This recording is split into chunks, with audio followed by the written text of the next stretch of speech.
മാർക്കാക്കിയിട്ടൊന്നുമില്ല. ഇന്ന് ബദറിലെ പൊതു ഖബർസ്ഥാനാണ് ഈ ഖബർസ്ഥാൻ. ഇതിന്റെ ഉള്ളിൽ ബദർ യുദ്ധത്തിൽ ഷഹീദായ എത്ര ആളാണ് ബദർ യുദ്ധത്തിൽ ഷഹീദായത് അറിയാം? 313 ആൾ മരിച്ചിട്ടില്ല. എത്ര ആള് മരിച്ചത്? 14 ആൾ മാത്രം മരിച്ചത്. എത്ര ആള് ബദറിൽ ഷഹീദായത്? 14 ആൾ മാത്രം. ആ 14 ആളുടെ പേര് വലിയ മാർബിൾ ഫലകത്തിൽ അപ്പുറം സർക്കിളിൽ എഴുതി വെച്ചിട്ട് നമുക്കത് വായിക്കാൻ പറ്റും. അവരെ അടക്കം ചെയ്ത ഖബർസ്ഥാനാണ് ഈ ഖബർസ്ഥാൻ. ഇസ്ലാമിൽ ആദ്യത്തെ യുദ്ധമാണ് ബദർ. മക്കയിൽ യുദ്ധം ഉണ്ടായിട്ടില്ല. മക്കയിൽ നബിതങ്ങൾക്ക് കഷ്ടപ്പാടും പ്രയാസമെല്ലാം കുറെ ഉണ്ടായിരുന്നു. പക്ഷെ യുദ്ധം ചെയ്യാനുള്ള അനുവാദം ഉണ്ടായിട്ടില്ല. മക്ക വിട്ട് മദീന വന്ന് മദീനയിലും റസൂലിനെ സ്വസ്ഥമായി ജീവിക്കാൻ മക്കാർ സമ്മതിക്കുന്നില്ല. മദീന അറ്റാക്ക് ചെയ്യാൻ വേണ്ടിയിട്ട് അവർ വരികയാണ്. ആ വിവരമറിഞ്ഞ അള്ളാഹു റസൂലിനോട് പറഞ്ഞു വഴിയിൽ വെച്ചവരെ തടയണം. അങ്ങനെയാണ് ഇവിടുന്ന് തടയുകയും അവസാനം ഒരു യുദ്ധത്തിൽ അത് അവസാനിക്കുകയും ചെയ്തത്. നബി തങ്ങളോടൊപ്പം 313 ആള് ഒരു കച്ചവട സംഘത്തെ തടുക്കാൻ വേണ്ടിയിട്ട് വന്നതാണ്. പക്ഷെ അത് യുദ്ധത്തിൽ അവസാനം എത്തിപ്പോയി. അവരുടെ കൂട്ടത്തിൽ 1000 ആള്. ഒരിക്കലും ജയിക്കാൻ സാധ്യത ഉണ്ടായിരുന്നില്ല. പക്ഷെ നമ്മുടെ റസൂല് റമദാൻ 17 അന്ന് രാത്രി ആകാശത്തേക്ക് കൈകൾ ഉയർത്തി ഒരു ദുആ നടത്തിയത് ചരിത്രത്തിൽ കാണുന്നുണ്ട്. റസൂല് ദുആ ചെയ്ത് നിസ്കരിച്ച സ്ഥലത്താണ് അപ്പുറത്ത് പള്ളിയുള്ളത്. ഇത് ഖബർസ്ഥാൻ മാത്രമാണ്. യുദ്ധം നടന്ന മൈതാനം വേറെയാണ്. ആ പ്രാർത്ഥനയ്ക്ക് ഉത്തരം കിട്ടാൻ ഒരു പ്രഭാതം വരെ മാത്രമേ കാത്തു നിൽക്കേണ്ടിയിരുന്നുള്ളൂ. ആ രാവിലെ ആകാശത്ത് നിന്ന് 5000 മലക്കുകൾ വിശ്വാസികളെ സഹായിക്കാൻ വേണ്ടി ഇറങ്ങി. ജിബ്രീൽ അലൈഹിസ്സലാം പോലും കുതിരപ്പുറത്ത് യുദ്ധം ചെയ്യുന്നത് ഞാൻ കണ്ടു എന്ന് മുഹമ്മദ് റസൂലുള്ളാഹി സ്വല്ലല്ലാഹു അലൈഹി വസല്ലം. ജിബ്രീൽ പലപ്പോഴും വന്നിട്ടുണ്ട്. പക്ഷേ ഒരു യുദ്ധത്തില് മുസ്ലിമീങ്ങളെ സഹായിക്കാമെന്നത് ബദറിൽ മാത്രമാണ്. അബൂജഹലിന്റെ തല പോയത് ബദറിലാണ്. മക്കയിൽ അറിയപ്പെട്ട 70 നേതാക്കന്മാർ മരിച്ചത് ബദറിലാണ്. അവരെ കുഴിച്ചുമൂടിയ കിണർ ആ യുദ്ധ മൈതാനത്ത് നടുവിൽ നമുക്ക് കാണാൻ കഴിയും. നിങ്ങൾ നോക്കൂ, നമുക്കിവിടെ ആദ്യത്തെ ബാധ്യത എന്ന് പറയും, നമുക്ക് ഇസ്ലാമിന് വേണ്ടി ഞാനും നിങ്ങളൊക്കെ ഇന്ന് മുസ്ലിം എന്നുള്ള അഡ്രസ്സിൽ ഇങ്ങോട്ടേക്ക് എത്താനുള്ള കാരണക്കാരറിയാം. ഈ 14 ആള് ജീവൻ കൊടുത്തതാണ്. അന്നെങ്ങാനും അവർ യുദ്ധം ചെയ്യാതെ പിന്മാറിപ്പോയിരുന്നെങ്കിൽ ലോകത്ത് ഇസ്ലാം ഇല്ല. ഇസ്ലാം അതോടെ അവസാനിക്കായിരുന്നു. ആ 14 ആളുകൾ നെഞ്ച് വിടർത്തി നബി തങ്ങൾക്ക് ധൈര്യം പകർന്ന്, നബിയെ നിങ്ങൾ എന്ത് കൽപ്പിച്ചാലും ഞങ്ങളുണ്ട് എന്ന് പറഞ്ഞ് ഈ 313 ആൾക്കാരിൽ നിന്നു അവരുടെ കൂട്ടത്തിൽ 14 ആളുകൾ ഷഹീദായി. ഇസ്ലാമിലെ ഏറ്റവും പോരിശയുള്ള ശുഹദാക്കളാണ് ബദരീങ്ങൾ. നബി സല്ലല്ലാഹു അലൈഹി വസല്ലം പറഞ്ഞെന്തറിയോ? ലൻ യദ്ഖുലൻ നാറ അഹദുൻ ഷഹീദ ബദറ. ബദറിൽ വന്ന ഒരാളും നരകത്ത് പോവില്ല. ബദറിൽ വന്ന ഒരാളും മരിച്ചാളും ബാക്കി ജീവിച്ചാളും ഒരാളും നരകത്തിൽ പോവില്ല. അവർക്ക് സ്വർഗ്ഗം ഉറപ്പുണ്ട്. മരിച്ച 14 ആളുകളെ കുറിച്ച് ആകാശത്തു നിന്ന് ഇറങ്ങി ആയത്ത് കണ്ടിട്ട് ബാക്കിയുള്ളവർക്ക് അത്ഭുതമായിപ്പോയി. സ്വർഗ്ഗത്തിലെ പാറിക്കളിക്കുന്ന കിളികളാണ് ബദരീങ്ങൾ എന്ന് അല്ലാഹു സുബ്ഹാനഹു വ തആല അവരെക്കുറിച്ച് ഖുർആനിൽ ആയത്തിറക്കി. ജീവിച്ചിരിക്കുന്നവരോട് പറഞ്ഞെന്തറിയോ? നിങ്ങൾ എന്തെങ്കിലും തെറ്റ് എന്ന് ചെയ്താൽ പോലും അല്ലാഹു നിങ്ങളെ ശിക്ഷിക്കൂല, നിങ്ങൾ ബദർ യുദ്ധത്തിൽ പങ്കെടുത്തതുകൊണ്ട്. ഈ കാലത്ത് ബദർ യുദ്ധത്തിൽ പങ്കെടുത്ത പലരും പല തെറ്റും ചെയ്തു. പക്ഷേ അധികാരികൾ അവരെ ശിക്ഷിച്ചില്ല. കാരണം അല്ലാഹു പറഞ്ഞത് ബദറിൽ പങ്കെടുത്ത ആളെ എന്ത് തെറ്റ് ചെയ്താലും ഞാൻ അവർക്ക് ശിക്ഷ കൊടുക്കില്ല, ഞാൻ മാപ്പ് കൊടുക്കും. കാരണം അവർ ബദറിൽ പങ്കെടുത്തവരാണ്. അത്ര വലിയൊരു യുദ്ധമാണ് ഇസ്ലാമിലെ ബദർ. ആ ബദർ ശുഹദാക്കൾ അടക്കം ചെയ്ത ഖബർസ്ഥാനിൽ ആദ്യം നമുക്ക് അവരോടൊരു സലാം പറയാം.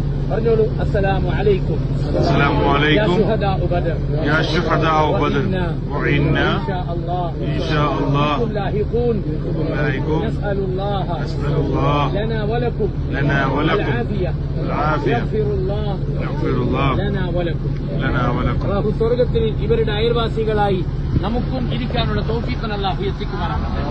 ഇവർ ലോകത്ത് ബാക്കി വെച്ച ഒരു ദീൻ, ആ ദീനനുസരിച്ച് ജീവിക്കാൻ അല്ലാഹു നമ്മെ അനുഗ്രഹിക്കുമാറാകട്ടെ. പ്രതിസന്ധിയിലും പ്രയാസത്തിന്റെയും ഒക്കെ സമയത്ത് ആകാശത്തേക്ക് കൈകളുയർത്തി അല്ലാഹ് എന്ന് വിളിക്കുന്ന ബദരീങ്ങൾ കാട്ടിത്തന്ന ഈമാനിനെ അല്ലാഹു നമുക്കും പ്രദാനം ചെയ്യുമാറാകട്ടെ. നമുക്ക് ഇൻഷാ അല്ലാഹ് പേരൊന്ന് വായിക്കാൻ വേണ്ടി ആ സർക്കിളിലേക്ക് പോകാം. ശരി. وأنتم أذلة فاتقوا الله لعلكم تشكرون صدق الله العظيم. നിങ്ങൾ ബദറിൽ അല്ലാഹു തീർച്ചയായും നിങ്ങളെ സഹായിച്ചിട്ടുണ്ട്. അന്ന് നിങ്ങൾ ദുർബലരായിരുന്നു. അതുകൊണ്ട് നിങ്ങൾ അല്ലാഹുവിനെ സൂക്ഷിക്കണം. അല്ലാഹു നിങ്ങൾക്ക് നന്ദി ചെയ്തേക്കാം എന്ന ഖുർആനിലെ ഒരു വചനമാണ് അവിടെ എഴുതി വെച്ചിട്ടുള്ളത്. പിന്നെ കാണുന്നത് അസ്മാഉ ശുഹദാഉ ഗസ്വത്ത് ബദർ. ബദർ യുദ്ധത്തിൽ ഷഹീദായവരുടെ പേര് തുടങ്ങുന്നത് ഉമൈർ ഇബ്നു അബി വഖാസ്, അവിടുന്ന് അങ്ങനെ തുടങ്ങിയിട്ട് ഔഫ് ബിൻ ഹാരിസ് എത്ര ആളുടെ ഇതിന്റെ ഇടയിൽ നോക്കി 1 2 3 4 5 6 7 8 9 10 11 12 13 14 ഇവരാണ് ബദർ ഷഹീദായ ആൾക്കാർ. ഇത്ര ആൾക്കാരാണ് ബദറിൽ ഷഹീദായി. യുദ്ധത്തിൽ പങ്കെടുത്തത് 313 പേർ. അതിൽ മരണപ്പെട്ടത് 14 പേർ. അതിൽ ആദ്യത്തെ പേര് ഉമൈർ ഇബ്നു അബി വഖാസ്. വെറും 16 വയസ്സുള്ള സഹാബിയാണ്. ഞാൻ നോക്കിയത് സഅദ് ഇബ്നു അബി വഖാസ് എന്ന് പറയുന്ന സ്വർഗം കൊണ്ട് സന്തോഷ വാർത്ത അറിയിച്ച 10 സഹാബികളുണ്ട്. അശറത്തുൽ മുബശ്ശിരീൻ. ആ സഅദിന്റെ സഹോദരനാണ് ഉമൈർ, ബ്രദർ, അനിയൻ. 16 വയസ്സ് യുദ്ധത്തിന് വന്നത്. നബി സല്ലല്ലാഹു അലൈഹി വസല്ലം തങ്ങൾ ആ സഹാബിയെ തിരിച്ചയച്ചിരുന്നു. പ്രായം ചെറുത്, യുദ്ധത്തിൽ വരണ്ട. പക്ഷെ റസൂലിന്റെ കൈ പിടിച്ചിട്ട് എന്നെ തിരിച്ചയക്കരുത് നബിയെ എന്ന് പറഞ്ഞ് കരഞ്ഞപ്പോ റസൂൽ എന്ത് ചെയ്തു? കൂടെ കൂട്ടി. ബ്രദർ പിന്നെ സഅദ് ബിൻ അബി വഖാസും യുദ്ധത്തിനുണ്ട്. അദ്ദേഹം പറയുന്നത് എന്റെ അനിയന് യുദ്ധത്തിന്റെ കുപ്പായ ഇടാൻ അറിയുന്നില്ല, എന്റെ അനിയന് ശരിക്കും വാള് പിടിക്കാൻ അറിയുന്നില്ല. ഞാനാണ് പഠിപ്പിച്ചു കൊടുത്തത്. എന്ത് ആവേശം എന്നറിയോ? ദീനിന് വേണ്ടി പണിയെടുക്കാൻ അവർക്ക് ഭയങ്കര ആവേശമാണ്. 16 വയസ്സുള്ള നമ്മളെ പുരയിലുള്ള കുട്ടിക്ക് കാലി ഇത് മാത്രമേ അറിയുള്ളൂ. ഒരു സാധനം വാങ്ങി വെച്ചാൽ നേരെ വാങ്ങിയിട്ട് വരാൻ അറിയില്ല. പക്ഷെ ഇവിടെ 16കാരൻ ബദരീങ്ങളുടെ ലിസ്റ്റിൽ 1ാമത്തെ ആള്, 16ന്റെ പ്രായത്തിൽ പ്രായപൂർത്തി എത്തുന്നതേ ഉള്ളൂ. സുബ്ഹാനല്ലാഹ്, അത്ഭുതം. പിന്നെ അങ്ങനെ നമ്മൾ വായിച്ചു വന്നെങ്കിൽ നിങ്ങൾക്ക് വേറൊരു സാഹിബിനെ കാണുക, സഅദ് ഇബ്നു ഖൈസമ. എന്നെങ്കിൽ സഅദ് ഇബ്നു ഖൈസമ എന്ന് പറയുന്നത് മദീനക്കാരനായ സഹാബിയാണ്. ഇതിൽ മക്കക്കാരുണ്ട്, മദീനക്കാരുണ്ട്. കാരണം 200 ചില്ലാനം ആളുകൾ മദീനക്കാരായിരുന്നു നബീന്റെ ഒക്കെ ഉണ്ടായത്. 60 ചില്ലാനം മക്കക്കാരായിരുന്നു ഈ 313. അങ്ങനെ മിക്സ് ആയിട്ടുണ്ടായിരുന്നു. ഈ സഅദ് ഇബ്നു ഖൈസമ മദീനക്കാരനായ സഹാബിയാണ്. ഇസ്ലാം സ്വീകരിച്ചിട്ട് വെറും 1.5 വർഷം മാത്രം പ്രായമായിരുന്നു. ബദറിലേക്ക് റസൂൽ വിളിച്ചപ്പോ വാപ്പയും വന്നു, മകനും വന്നു. റസൂൽ പറഞ്ഞു ഒന്നെങ്കിൽ വാപ്പ അല്ലെങ്കിൽ മകൻ, രണ്ടാളും വിട്ടുകൊടുക്കുന്നില്ല. റസൂൽ പറഞ്ഞു നറുക്കിടണം. നറുക്കിട്ടപ്പോ നറുക്ക് വന്നത് മകനാണ്. മകനോട് വാപ്പ പറഞ്ഞു ഞാൻ പോവാൻ മോനെ, ഈ ചാൻസ് എനിക്ക് തരണം. മകൻ വിട്ടുകൊടുത്തില്ല. അങ്ങനെ ഇസ്ലാമിന് വേണ്ടി ആവേശത്തോടുകൂടി വന്ന് ബദറിന്റെ വിരിമാറിൽ ഷഹാദത്ത് വരിച്ച സഹാബിയാണ് സഅദ് ഇബ്നു ഖൈസമ. നിങ്ങൾ അവസാനം നിങ്ങൾക്ക് മറ്റൊരു പേര് കൂടി കാണാം, ഉമൈർ ഇബ്നുൽ ഹമാം. ബദർ യുദ്ധം നടക്കുമ്പോൾ സ്വർഗത്തിന്റെ മണം എന്റെ മൂക്കിലേക്ക് അടിക്കുന്നു എന്ന് റസൂലിനോട് പറഞ്ഞ സഹാബിയാണ്. സ്വർഗത്തിന്റെ സുഗന്ധം ജീവിച്ചിരിക്കുമ്പോൾ തന്നെ മൂക്കിലേക്ക് അടിച്ചു വീശുക. റസൂൽ അത് പറഞ്ഞപ്പോ ആ സഹാബിയോട് പറഞ്ഞു ഖൂമു ഇലാ ജന്ന, നടക്ക് സ്വർഗത്തിലേക്ക്. പിന്നെ നേരെ പോയി പടവട്ടി മരിക്കുകയായിരുന്നു. നമ്മുടെ നേതാക്കന്മാരാണ്. ഇവരാണ് നമ്മുടെ സ്വർഗത്തിലെ നേതാക്കന്മാർ. ഇവരെയാണ് നമ്മൾ സ്വർഗത്തിൽ കാത്തിരിക്കുന്നത്. നമുക്ക് അവരോടൊപ്പം ചേരാൻ കഴിയണം. ഇനി നമ്മൾ ആദ്യം വേണ്ടെന്നറിയോ, അവര് ഈ ബദറിന്റെ വിരിമാറിൽ ആകാശത്തേക്ക് പാതിരാത്രി കൈകൾ ഉയർത്തി ദുആ ഇരുന്നതുപോലെ ജീവിതത്തിലെ പ്രതിസന്ധിയിലും പ്രയാസത്തിലും അല്ലാഹ് എന്ന് വിളിക്കാനുള്ള കരുത്ത്, ഈമാനികമായ കരുത്ത് നമുക്ക് വേണം.